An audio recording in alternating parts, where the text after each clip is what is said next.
우리 오늘 말씀 같이 보겠습니다. 누가복음 2장 8절부터 20절까지의 말씀을 같이 보겠습니다. 누가복음 2장 8절부터 20절까지의 말씀 저와 함께 한 절씩 교독하겠습니다. 제가 먼저 읽겠습니다. 그 지역의 목자들이 밤에 밖에서 자기 양떼를 지키더니 곁에 서고 천사가 이르되 무서워하지 말라. 내가 온 백성에게 미칠 큰 기쁨의 좋은 소식을 너희에게 전하노라. 구주가 나셨으니 곧 그리스도 주시니라. 너희가 가서 강보에 쌓여 구에 누워있는 아기를 보리니 이것이 너희에게 표적이니라 하더니 천군이 그 천사와 함께 하나님을 찬송하여 이르되 지극히 높은 곳에서는 하나님께 영광이요 땅에서는 하나님이 기뻐하신 사람들 중에 평화로다 하니라.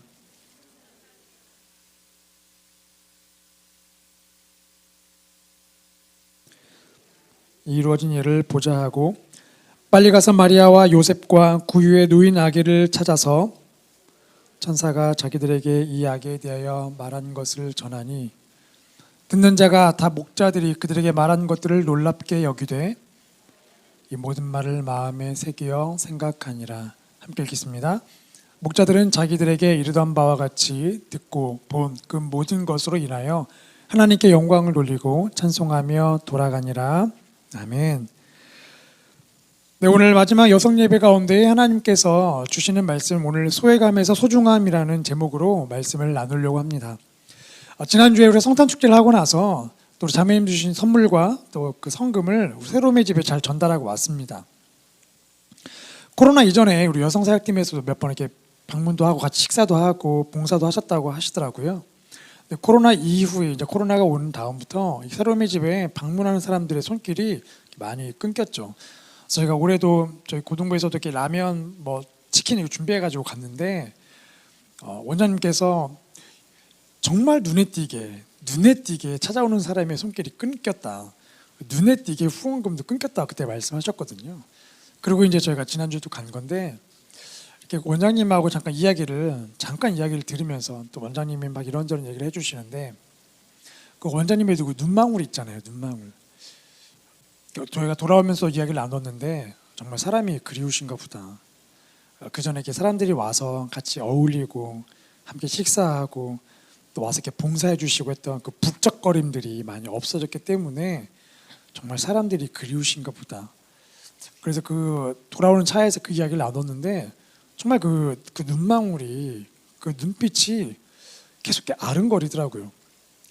어저께 저희가 이제 이 본당에 건반들이 조금 문제가 생겨서 건반들을 수리하러 이제 건반들 다 싣고 낙원상가에 갔습니다.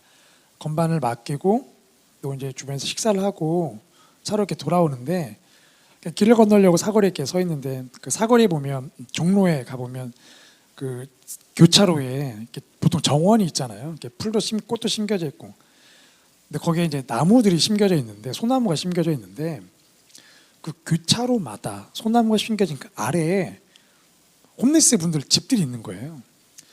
근데 지금 최근에 한파지 않습니까? 이 보통 그 지하보도나 이렇게 지하도 안에서 이렇게 주무셔야 하는데 그냥 딱 대놓고 그 지상에서 주무시는 거예요. 얼마나 추울까? 이렇게 보는데 이렇게 그 종이 박스들이 이렇게 보이는데 아이고 막 이렇게 생각이 들더라고요. 근데 이렇게 길을 건너다 보니까 그 박스들 옆에 라면 먹다 마신 거 또 보니까 라면 박스도 있고 핫팩들이 이렇게 또 있더라고요. 그러니까 누가 이렇게 도와주신지는 모르겠지만 어쨌든 그 한파를 이겨내기 위해서 저희는 이렇게 따뜻한 집에 있지만 정말 거기가 따뜻할까 싶을 정도로 그 최근의 한파를 그 안에서 이렇게 견뎠던 걸 생각해 보니까 되게 마음이 이렇게 좀 짠해지더라고요. 참 이 땅에 어쩌면 소외계층이라고 분류되어 있는 그 소외라는 어떤 부류에 살아가시는 그런 사람들의 모습을 보면 저희가 살아가는 삶의 환경에서는 참 발견하기 쉽지는 않지만 조금만 우리 삶의 영역을 이렇게 벗어나 보면 익숙한 삶의 자리를 벗어나 보면 너무나 쉽게 발견할 수 있는 이렇게 분들이라는 것을 어저께 이렇게 보면서 너무나 잊고 살았구나. 어쩌면 이렇게 성탄절이 되면 구세군 자선 냄비 소리를 들을 때에 이렇게 떠올리게 되는데 그나마 저희들은 이렇게 저희들 어렸을 때에 그렇게 힘들게 살아가는 분들이 많이 봤기 때문에 그게 그래도 그 우리 안에 기억 속에 있고, 이 자선 냄비 종소리를 들으면 그분들이 자연스럽게 떠올리지 않습니까? 근데 어저께 제가 이렇게 돌아오면서 이렇게 생각을 해보는데, 와, 우리 아이들은 이 자선 냄비 소리를 들을 때에 과연 뭘 떠올릴까 싶더라고요. 과연 그분들을 떠올릴까? 아니면 저거 왜 울려 엄마? 아, 어려운 분들 도와드리는 거. 어려운 분들이 누군데? 아, 이런 분들이야. 이렇게 설명하면 이런 분들이 있어? 저게 왜 어려운데? 이렇게 질문하지 않을까? 어쩌면 이 시대가 생각하는, 우리가 말하는 그 소외라는 계층에 대한 이미지도 어쩌면 바뀌지 않을까? 그런 생각이 어저께 문득 들었습니다. 이 소외된 사람들은 뭐 지금 우리 시대뿐만 아니라 앞으로도 세상은 바뀌어도 소외된 사람들은 계속 나타나겠죠. 근데 예수님이 태어나셨던 그 첫 번째 성탄절에도 보면 그 성탄절에 초대됐던 여러 부류 사람들 중에 또 소외 계층들이 있었습니다. 바로 이 목자들이었죠. 오늘 본문을 통해서 하나님께서 그 목자들 향하여 어떤 은혜를 베푸셨는지, 또 목자들 삶을 어떻게 변화시켰는지, 그리고 그 목자들 삶을 통해서 오늘 우리에게도 어떠한 일을 행하실 것인지, 또 나를 통해서 어떠한 일을 행하실 것인지 오늘 우리가 말씀을 통해서 확인하길 소망합니다. 세 가지를 함께 보려고 하는데요. 첫 번째, 하나님은 소외계층인 목자들을 주목하고 계셨다는 것입니다. 세상에서 어쩌면 아무도 주목하지 않는 그들인데 하나님은 그들을 주목하고 계셨다는 것이죠. 우리 8절 말씀을 같이 읽겠습니다. 시작. 그 지역의 목자들이 밤에 밖에서 자기 양떼를 지키더니, 양과 목자라는 책이 있습니다. 필립 켈러가 쓴 책인데요. 이 필립 켈러라는 분은 이제 돌아가셨지만 동아프리카에서 선교사님의 자녀로 태어났습니다. 그리고 그곳에서 그 지역의 목자들과 생활하면서 자신이 직접 목자를 또 살았죠. 그리고 나중에 토양이나 생태학을 이제 공부하면서 학자가 되셨는데, 오랫동안 양을 돌봤던 그 목자의 경험과 또 이 생태계를 통하여서 책을 쓰신 게 바로 양과 목자라는 책입니다. 나온 지 꽤 오래된 책인데, 이 책을 읽어보면 정말 목자였던 이 필립 켈러가 직접 양을 길러보고 양을 데려다녔기 때문에 그 양의 특징들이 어떤지를 쭉 설명을 하고 있거든요. 거기에 보면 이 양들은 시력이 엄청 안 좋다고 합니다. 앞을 잘 못 본대요. 앞의 형체를 못 알아본다고 합니다. 그래서 제가 이렇게 뉴질랜드 3개월 살 때에도 살면서 이렇게 주변 양들 이렇게 보잖아요. 근데 정말 이렇게 테스트해 보려고 이렇게 양들이 이렇게 쫙 있으면 가까이 가서 막 이렇게 움직여 봅니다. 아무 소리 내지 않고 움직이잖아요. 그러면 양들이 분명히 앞에 보고 있는데 별 반응이 없습니다. 이렇게 풀을 막 계속 뜯어요. 그런데 멈추고 뭐 소리를 휘파람을 내면 딱 쳐다보자마자 바로 도망가 버립니다. 그런 걸 보면 양들이 정말 시력이 진짜 안 좋은 거죠. 앞을 잘 보지 못하는 양들, 또 양들이 그렇게 멍청하답니다. 기억력이 그렇게 없대요. 그래서 길을 잃어버리면 절대로 못 돌아온답니다. 그리고 이 털이 엄청 무겁잖아요. 무겁다 보니까 이 무거운 털에 얍실한 4개의 다리를 이렇게 지탱하고 다니다가 균형을 못 잡고 넘어지게 되면 절대 못 일어난답니다. 뒤뚱거리면서 바둥바둥 치고 가서 목자가 도와줘야 일어나지 스스로 힘으로는 못 일어난다는 거예요. 그리고 또 자기 방어 기술이 없죠. 그러니까 맹수들에게 너무나 취약한 양들입니다. 그래서 이런 양들을 데리고 다니는 목자들의 특성을 쭉 설명하더라고요. 목자들이 그래서 꼼꼼해야 한다. 그 많은 양들 하나하나 잘 관리하려면 잘못 관리했다가 병든 양 한 마리가 있으면 그 병으로 인해서 온 무리에 전염병이 퍼지기 때문에 그 양들 하나하나 꼼꼼하게 관리를 해야 하는 거예요. 또 그 다음에 이 무리 중에 나약한 양들이 있으면 그 양들을 또 잘 챙기고 세심하게 돌봐야 합니다. 안 그러면 맹수들에게 잡아먹히기 때문에 그렇죠. 보통 목자들이 양을 기르는데 뭐 10마리 기르는 게 아니라 막 몇백 마리 기르잖아요. 그러니까 얼마나 꼼꼼하게 그 양들을 다 관리해야 하는지. 또 목자들이 똑똑해야 하죠. 지금처럼 뭐 내비가 있는 게 아니다 보니까 당시에는 특히 이스라엘은 광야지대이기 때문에 풀과 물이 있는 지형들을 머릿속에 그림을 그리고 있어야 하고, 또 계절마다 이것을 계속 업데이트를 해야 하는 겁니다. 업데이트를 하지 않으면 예전에 있었던 풀이 있던 지역에 갔다가 그곳에 풀이 없으면 다시 헛걸음을 치는 거죠. 더구나 이 땡볕 아래에서 헛걸음 치게 되면 양이나 목자들은 다 생고생을 하기 때문에 목자들이 똑똑해야 하는 거죠. 그러니까 꼼꼼하고 똑똑해하는 목자들임에도 불구하고 오늘 본문을 보면 이 목자들의 삶이 그렇게 인정받지 못하는 삶이라는 걸 알 수가 있습니다. 본문을 보면 목자들이 양들을 이렇게 우리에 넣지 못하고 밤에 들판에서 양들을 돌보고 있잖아요. 광야지대이기 때문에 뭐 길이 나 있는 것도 아니고, 양들을 데리고 다니다 보면 가까이 있는 풀이 있으면 먹이고 밤에 돌아오면 되지만 그곳에 불이 없으면 좀 더 멀리 나가야 하고, 그러다 보면 며칠 동안을 그냥 밤에 밖에서 살아야 하는 상황인 거죠. 그러니까 어쩌면 그 험난한 시간들을 보내는 것뿐만 아니라 이 낮과 밤의 바뀌는 온도 차이를 견뎌내야 하고, 또 언제 이 밤에 맹수들이 습격할지 모르기 때문에 신경을 곤두세워야 하는 참 이렇게 고달픈 직업이기도 합니다. 그래서 예수님 당시에는 부자들이 목자들을 보통 고용을 하죠. 그 자기의 양들을 치게 합니다. 오늘 본문 나오는 들판에 나오는 목자들도 어쩌면 고용된 일꾼들이었겠죠. 그래서 자연스럽게 이 목자들의 삶은 이 고단한 삶, 초라한 삶, 매일 끼니를 다 챙겨 먹지 못하기 때문에 배고프고, 또 매일 씻지 못하기 때문에 그 양들 틈에 살기 때문에 더럽고 냄새가 나는 삶, 그리고 언제나 이 맹수들의 습격에 대비하기 때문에 신경이 곤두서 있는, 날카로울 수밖에 없는, 그렇기 때문에 목숨을 때로는 걸어야 하는 그런 피곤한 삶이기도 합니다. 그래서 어쩌면 이 목자들의 삶은 자연스럽게, 정말 자연스럽게 주류의 삶이 아니라 비주류의 삶으로 이렇게 밀려날 수밖에 없고, 어쩌면 그 비주류의 삶에서도 더 비주류로 밀려날지도 모르겠죠. 옛날 어른들이 말씀하시는 것처럼 당시의 부모님들도 그런 말씀하지 않았겠습니까? 야, 너 공부 똑바로 안 하면 저 목자들처럼 살 수도 있다. 어쩌면 그런 말을 듣고 살았을지도 모릅니다. 그 정도로 이 목자들의 삶은 늘 무시당하는 삶, 소외당했던 삶을 살았던 거죠. 성경을 보면 다윗의 이야기가 등장합니다. 골리앗을 쓰러뜨린 정말 멋있는 왕인데, 그 다윗인데 사실 그 골리앗과의 전쟁 그 전의 장면을 보면 다윗도 정말 초라한 삶이었죠. 우리 사무엘상 16장 11절 말씀을 같이 읽겠습니다. 사무엘상 16장 11절 말씀입니다. 네, 제가 읽어볼게요. 또 사무엘이 이새에게 이르되 내 아들들이 다 여기 있느냐? 이새가 이르되 아직 막내가 남았는데 그는 양을 지키나이다. 그러니까 사무엘이 이새 아들들을 초청하잖아요. 그리고 거기서 이제 다음 왕을 골라야 하는 중요하고 엄중한 자리입니다. 그런데 그 유명한 선지자가 왔는데 이새 아들을 초청했는데 그 자리에 다윗이 없었어요. 왜 다윗이 없나? 이새에게 물어봅니다. 지금 여기 있는 아들이 전부입니까? 아니, 우리 막내 가지 않았습니다. 막내 어디 있나요? 양치고 있는 겁니다. 그러니까 이 아들들이 많아서 막내가 별 가치가 없는지 모르겠는데, 그 중요한 자리에 모든 이세 아들들 초청했으면 막내도 왔어야 하는데, 이세의 머릿속에 막내 다윗은 아들이 아닌 거예요. 그러니까 이 양치기, 정말 아무나 하지 않는 진짜 초라한 이 직업을, 이 일을 막내에게 맡겨버린 겁니다. 그리고 그 일에, 그 식사에 초대도 안 한 겁니다. 그런 거 보면 정말 이 목자란 삶이 가족에서도 아버지한테도 버림받은 초라한 인생을 사는데, 하물며 가족이 아닌 사람들에게는 얼마나 무시당한 삶을 살았겠습니까? 그런데 하나님께서는 이 소외당하는 이 목자들을 주목하고 계셨습니다. 어떤 일을 행하시나 하나님 목자들에게 이제 성탄의 소식을 전해 주시죠. 우리 10절부터 14절 말씀을 같이 읽겠습니다. 시작.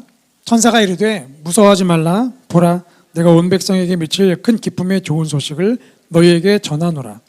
오늘 다윗의 동네에 너희를 위하여 구주가 나셨으니 곧 그리스도 주시니라. 너희가 가서 강보에 쌓여 구유에 누워있는 아기를 보리니 이것이 너희에게 표적이니라 하더니, 호련히 수많은 천군이 그 천사와 함께 하나님을 찬송하여 이르되 지극히 높은 곳에서는 하나님께 영광이요 땅에서는 하나님이 기뻐하신 사람들 중에 평화로다 하니라. 아멘. 이스라엘 백성들이 기다리던 그 메시아의 소식을 하나님께서 목자들에게 전해 주셨습니다. 어쩌면 이스라엘 백성들이 다 그 메시아를 기다렸는데, 목자들의 삶은 로마의 압제란 고통도 있고 삶의 어떤 척박한 압박도 있는데, 더 안타까운 건 동료, 자신의 민족인 유대인 동료들에게 무시를 또 당했던 사람이죠. 그러니까 어쩌면 이스라엘 백성보다 더 메시아를 기다렸던 사람들은 이 목자일지도 모릅니다. 아니, 기다리기보다는 포기했을지도 모르겠죠. 근데 하나님께서 그 목자들에게 성탄 소식을 전하죠. 온 백성에게 미칠 그 기쁜 소식을 너희에게 전한다. 정말 기쁜 소식인데 그걸 왜 목자들 자기들에게 전하는지 아마 의아하지 않았겠습니까? 근데 그날 밤 분명히 천사들이 등장했죠. 흔하지 않은 천사들이 등장해서 그리스도가 난다, 메시아가 태어난다는 소식을 분명하게 이야기해 줬습니다. 그리고 갑자기 호련히 수많은 천군이 등장해서 막 찬송가를 부르죠. 왕을 높이는 그 찬송가를 부르기 시작합니다. 그 놀라운 일들을 지금 목자들이 보고 있는 겁니다. 그리고 그 천사들이 목자들에게 정확한 정보를 알려주죠. 자, 메시아가, 그리스도가 태어났는데 다윗의 동네에 태어났다. 그리고 너희가 그 동네를 찾아가 보면 그 아기를 찾을 텐데 아기에 대한 힌트를 주겠다. 그 아기는 강보에 쌓여 있고 마구간의 그 구유에 누워 있다라고 힌트를 줍니다. 정확하게 그저 메시아가 태어난 소식이 아니라 정말 지금 태어났고 지금 가보면 만날 수 있다는 그 소망을 목자들에게 주셨다는 것입니다. 당시 이스라엘 백성들이 아니라 가장 소외되어 있던 사람들에게 주목받지 못하던 목자들을 하나님이 주목하셔서 그 놀라운 소식을 전해주신 거죠. 그런데 잠깐 생각해 보면 이 목자들은 마구간을 잘 알잖아요. 마구간은 정말 더러운 곳입니다. 냄새나죠.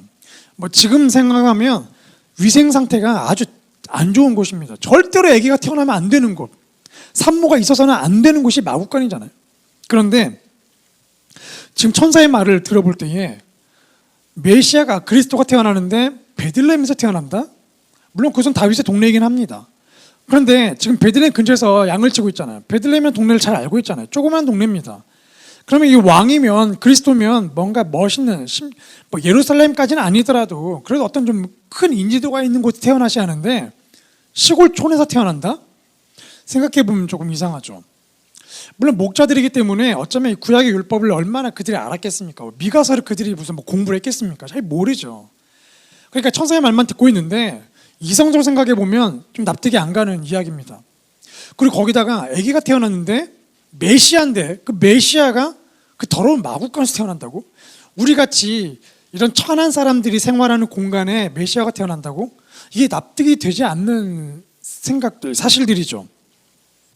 그러면 우리가 잘못 들은 거 아니야라고 이렇게 의아해할 수도 있는데 지금 목자들은 의아하기는커녕 그들의 이성의 기능이 멈춰버렸습니다. 이거를 조목조목 따져볼 수 있는 이성의 기능이 오히려 멈춰버렸고 이 놀라운 소식에 그들이 그저 그냥 반응하고 있고 가야 할 것 같은 그런 영적인 압박감들을 느끼고 있는 거죠. 우리가 이성으로 이해되고 깨달아지는 것도 하나님의 은혜입니다. 하나님 우리에게 이성을 주셨기 때문에 그것을 사용하는 것도 하나님의 은혜죠. 그런데 때로는 이성으로 이해가 안 되는데 그것이 갑자기 납득이 되고 이해가 된다면 정말 그거는 하나님의 더 큰 놀라운 은혜죠. 성경에도 그런 사건들이 참 많이 기록되어 있습니다. 이해할 수 없는, 그리고 지금도 우리 주변에서는 그런 일이 일어나고 있습니다. 우리가 예수를 믿는 것 자체가 사실 이성으로 이해가 안 되죠. 어떻게 그 이성으로 이해가 됩니까? 보이지 않는 하나님을 우리가 어떻게 믿을 것이며 2000년 전에 죽은 예수님이 왜 우리와 관계가 있고 그것도 중동 지방에서 죽었던 분이 왜 나랑 관계가 있는지 성경에 기록되어 있는 이 내용들이 정말 이성으로는 이해가 되지 않지만 우리가 어떻게 그것들을 또 받아들였고 믿었고 지금 이 자리에 있는 것 이 자체가 놀라운 은혜죠. 근데 목자들에게 그 놀라운 일들이 지금 일어나고 있는 겁니다.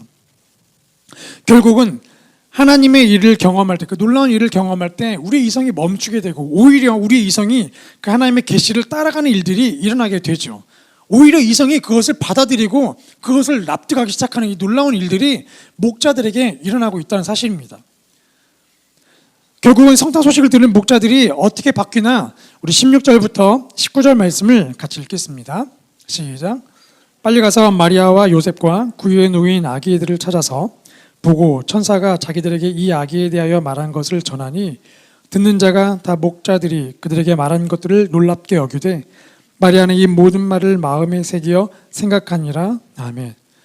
마지막에 하나님께서 목자들에게 성탄의 소식을 전해주셨는데 그 성탄의 소식을 전해들은 목자들의 삶이 소중한 존재로 바뀌는 일들이 일어나게 되었습니다.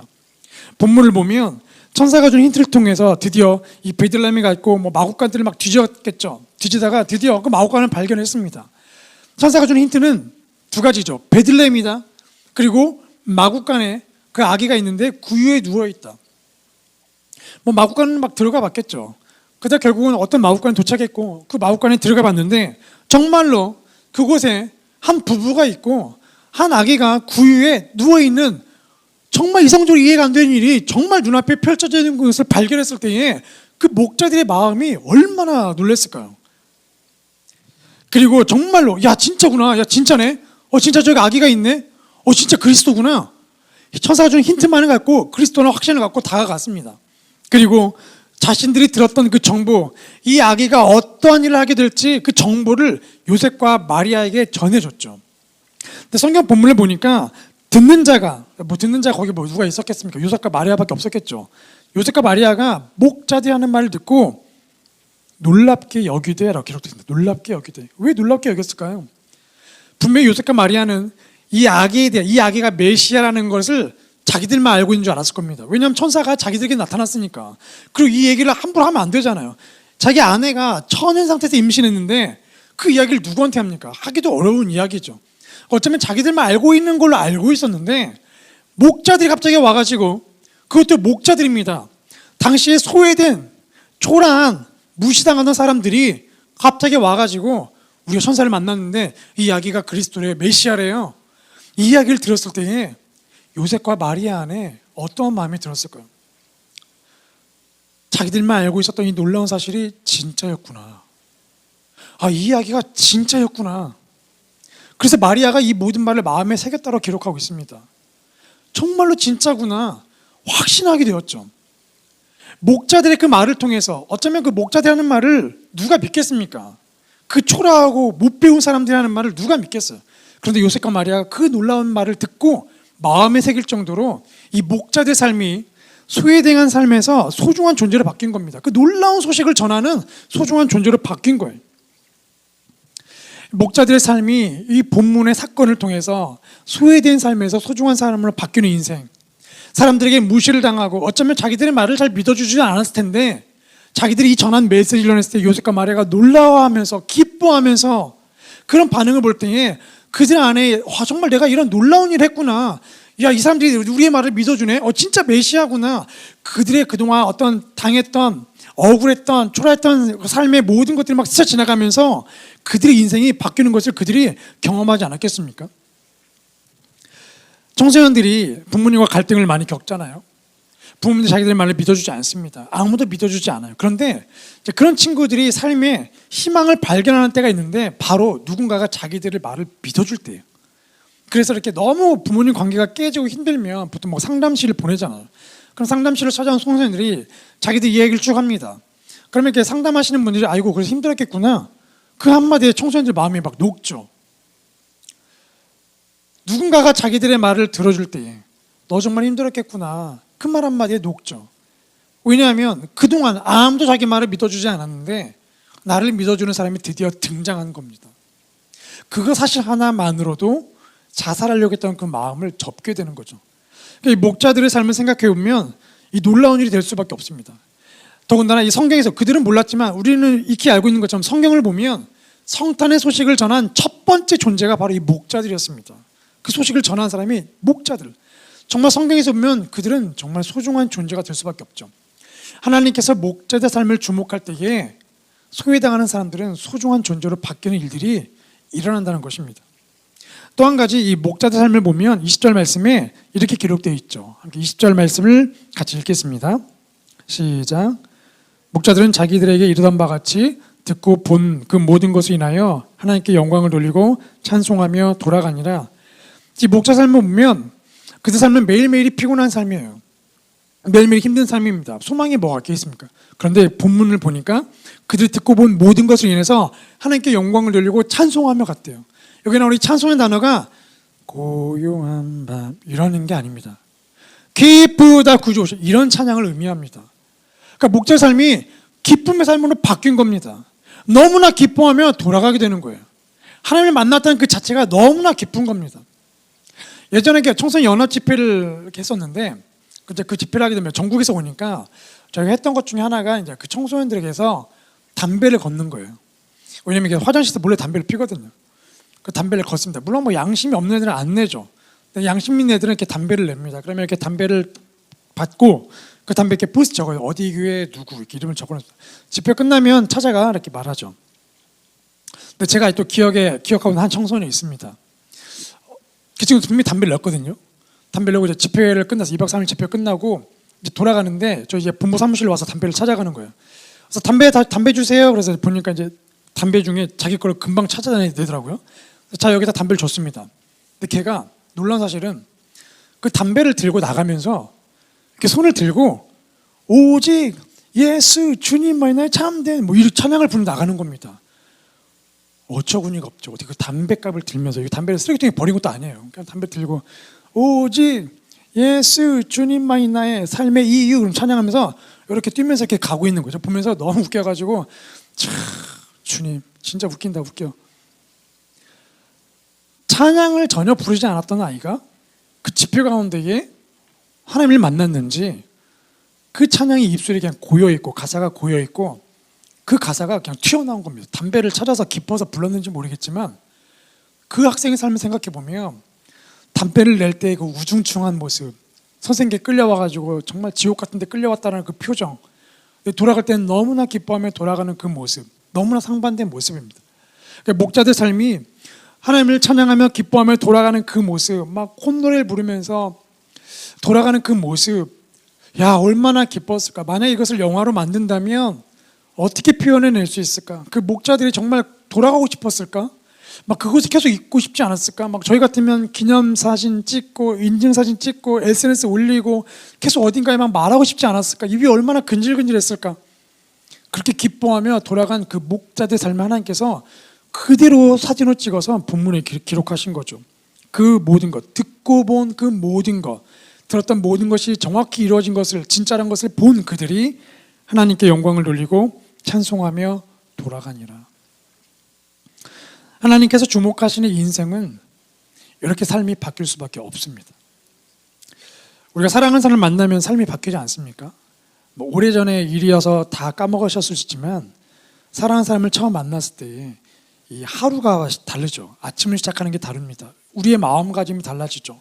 외모에 신경을 쓰기 시작합니다. 우리 자녀들 보면 나중에 이성교제 시작하면 입는 옷이 달라지기 시작하죠. 말투도 달라집니다. 눈빛이 달라져요. 밖에서, 집에서는 늘 이 피곤한 눈빛인데 밖에 나가려고 하면 눈빛이 막 살아있고 생글생글 미소가 막 번쩍번쩍하고 계속 전화기를 막 주목합니다. 사랑하는 사람을 만나게 되면 삶이 빛나잖아요. 우리 사랑하는 자녀가 생겨도 그렇지 않습니까? 어저께 또 밤에 이제 둘째 딸 막 종이접기로 뭘 이렇게 만들어 올게 이렇게 가만히 이렇게 보고 있었습니다. 이렇게 보면서 그냥 흐뭇해서 좋아서 이렇게 웃고 있는데 갑자기 만들다가 딱 보더니 아빠 왜 웃어요? 그래서 그냥 딸이 이렇게 얘기하는 겁니다. 제가 사랑스러워서 웃고 있는 거죠. 그런데 정말 아유 이거 꿀밤 때릴 수도 있는 것도 아니고 이게 그래 맞아 막 더 이렇게 안아줬는데 전 아빠가 저 사랑하는 거 다 알아요. 그러면서 또 열심히 이렇게 종이를 만들더라고요. 우리 자녀를 볼 때 그런 마음이지 않습니까? 그러니까 사랑하는 자녀를 보면 그냥 웃음이 나오죠. 물론 이제 사춘기가 되면 슬픔이 나오고 절망이 나오지만 그 전까지는 이렇게 보면 너무 귀엽잖아요. 남의 애기만 봐도 귀엽지 않습니까? 그냥 그 행복한 모습이 얼굴에 나올 수밖에 없는 거죠. 고통당하던 병에서 나오면 그 환자의 얼굴도 빛납니다. 자신을 억눌렀던 그 병이 떠나갔을 때에, 걷지 못하던 사람이 걷게 됐을 때에 얼굴이 환하게 빛납니다. 완전히 나은 게 아님에도 불구하고 그저 한 번의 조금의 호전 증상을 위해서 그냥 온 가족이 기뻐합니다. 하물며 하나님을 만난, 이 구원자를 만난 사람의 삶은 어떠하겠습니까? 예수님을 만난 사람의 삶은 얼마나 빛나겠습니까? 제가 대학부 때에 저희 대학부 회장 형이 있었는데, 대학부 회장입니다. 회장이면 얼마나 믿음이 좋겠어요? 근데 그 형이 믿음이 없어요. 인기투표로 회장이 됐습니다. 그런데 그 형이 그렇게 잘생기고 진짜 멋진데 늘 얼굴에 그늘이 져 있어요. 왜 그늘이 져 있나? 이 죄책감에서 못 벗어나는 거예요. 이 죄를 이겨내기 위해서, 이 죄 문제를 해결하기 위해서, 회개하기 위해서 매일 새벽 예배도 나옵니다. 예배도 그렇게 일찍 나와요. 기도할 때도 큰 소리로 기도합니다. 그런데 늘 어두워요. 그 죄책감에서 못 벗어나는 겁니다. 그러니까 행위로 구원을 받으려고 그렇게 노력을 하시는 거예요. 봉사활동이 있으면 그렇게 준비합니다. 집도 부유하지 않은데 헌금도 많이 해요. 막 후배들 뭐 사줍니다. 이 어떤 이 행위를 통해서 구원받고 싶은, 이 죄에서 벗어나고 싶은 열망이 너무 크신 거예요. 못 벗어나고 있죠. 그런데 여름 수련회 때 정말 하나님을 만나버렸습니다. 정말 구원자 예수님을 만나버렸어요. 그때 말했던 형이 지금도 기억납니다. 야, 지금까지 내가 했던 게 다 쓸데없는 짓이었구나. 진정 내가 이렇게 예수님을 만났더라면, 야, 믿으면 구원받는다는 걸 진작 알았더라면 내가 이렇게 쓸데없이 살지 않았을 텐데. 근데 정말 그날 그 저녁 집회 사건 이후로 형의 모습이 너무 바뀌었습니다. 너무 싱글벙글해요. 그리고 새벽 예배 나올 때 그전에는 정말 힘겹게 나오고 오죽하면 막 후배들하고 약속 잡아서 나왔거든요. 어떻게든 나오려고. 그런데 새벽 예배 너무 자연스럽게 나오고 너무 기뻐하는 거예요. 그전처럼 큰 소리 기도하지 않습니다. 그래서 너무 기뻐하는 거예요. 구원을 받은 사실이 너무나 좋아가지고 부모님께도 막 가서 얘기하는 겁니다. 빨리 교회 나오셔야 한다고, 하나님 만나야 한다고, 이 아들 바뀐 거 보라고 막 부모님 전합니다. 그리고 그 역전 앞에 가서 막 전도하러 다니시더라고요. 그전에는 절대 못 봤던 모습, 구원받으면 사람이 이렇게 바뀌어버립니다. 그래서 결국 그 부모님이 그 아들의 바뀐 모습을 보고 너무 감동받아서 나도 교회 가보자, 나도 바뀌는지, 그러고 부모님이 교회 나오기 시작하신 거죠. 구원받으면, 정말 예수님을 만나면 우리의 삶이 이렇게 바뀐다는 겁니다. 정말 이 목자들 삶은 아무것도 아닌 거죠. 소외계층이었던 목자들이 예수님을 만났을 때 나타난 이 놀라운 사건, 오늘 우리에게 주시는 이 약속의 말씀입니다. 사실 우리의 삶을 돌이켜보면 목자의 삶은 저리 가랍니다. 저희 삶이 얼마나 초라합니까? 우리가 열심히 살아가지만 사실 우리 손에 주어지는 어떤 명예, 칭찬, 격려는 사실 그렇게 크지는 않습니다. 자녀를 열심히 우리가 양육하지만 그 자녀를 양육하다가 실수했던 것들, 그 실수를 떠올려 보면 우리 안에 그 자녀에 대한 미안한 마음이 늘 떠오르죠. 자녀 얼굴을 제대로 못 봅니다. 그 실패투성이로 우리 안에 계속 열등감이 생기게 되죠. 주변에 살아가는 다른 사람들의 삶을 보면 그 열등감은 더해집니다. 우리 안에 끊지 못하는 그 죄책감을 위해서 우리 삶은 더 부끄러워지죠. 더 하나님을 찾는 것 자체가 부끄러운 삶 자체가 되어버립니다. 그런데 그런 우리의 모습을 보면 어쩌면 우리는 영적으로 초라하고 영적으로 소외된 사람, 어쩌면 하나님 나라에 그 근처도 얼씬거릴 수 없는 소외된 삶을 사는 것 같은 우리의 모습인데, 하나님은 그런 소외된 자들, 그런 초라한 자들을 저 멀리 떼어놓는 게 아니라 계속 주목하신다는 거예요. 그리고 하나님의 때가 되면 그 놀라운 소식을 전해주시고 회복의 소식을 전해주신다는 겁니다. 그래서 오늘 목자들에게 일어난 사건이 바로 또 오늘 우리에게 일어나는 사건이 될 것이며 우리의 소망이 되는 거죠. 동시에 하나님께서 우리의 삶뿐만 아니라 정말 초라하게 살아가는 우리의 자녀들, 우리의 남편들, 우리의 가족들, 우리 손자 손녀들, 또는 심지어 함께 일하고 있는 일터에 있는 우리의 그 사람들을 보면 정말 초라한 삶을 사는 것 같고 불쌍한 삶을 사는 것 같지만, 하나님은 여전히 그들을 주목하여 보고 계시고 하나님의 때가 되면 그들을 찾아갈 거라시라는 놀라운 소망을 오늘 본문을 통해서 우리가 찾게 됩니다. 오늘 우리의 삶이 정말 그렇게 됐으면 좋겠습니다. 정말 소외된 우리의 삶이 하나님의 안에서, 하나님 눈빛 안에서, 하나님 존전 앞에서 정말 소중한 존재로 바뀌기를 소망합니다. 또 우리 존재가 정말 누군가에게 그 기쁜 소식을 전해주고 그 사람의 삶을 변화시켜주는 정말 소중한 존재가 되기를 원합니다. 이 세상을 바꾸는 거 아니, 그거 말고요, 그냥 그저 한 명의 영혼이라도 바꿀 수 있는 소중한 존재. 그래서 결국 우리가 하나님 나라에 갔을 때에 하나님 말씀하시죠. 야, 이 목자의 삶에 너도 그런 목자 같은 삶을 살았구나. 우리가 그런 놀라운 기쁨을, 소식을 듣는, 하나님의 메시지를 듣는 저희 삶이 되기를, 또 우리의 자녀와 우리의 가족과 우리와 함께 살아가는 사람들이 그런 삶을 살 수 있기를 소망하고 축복합니다.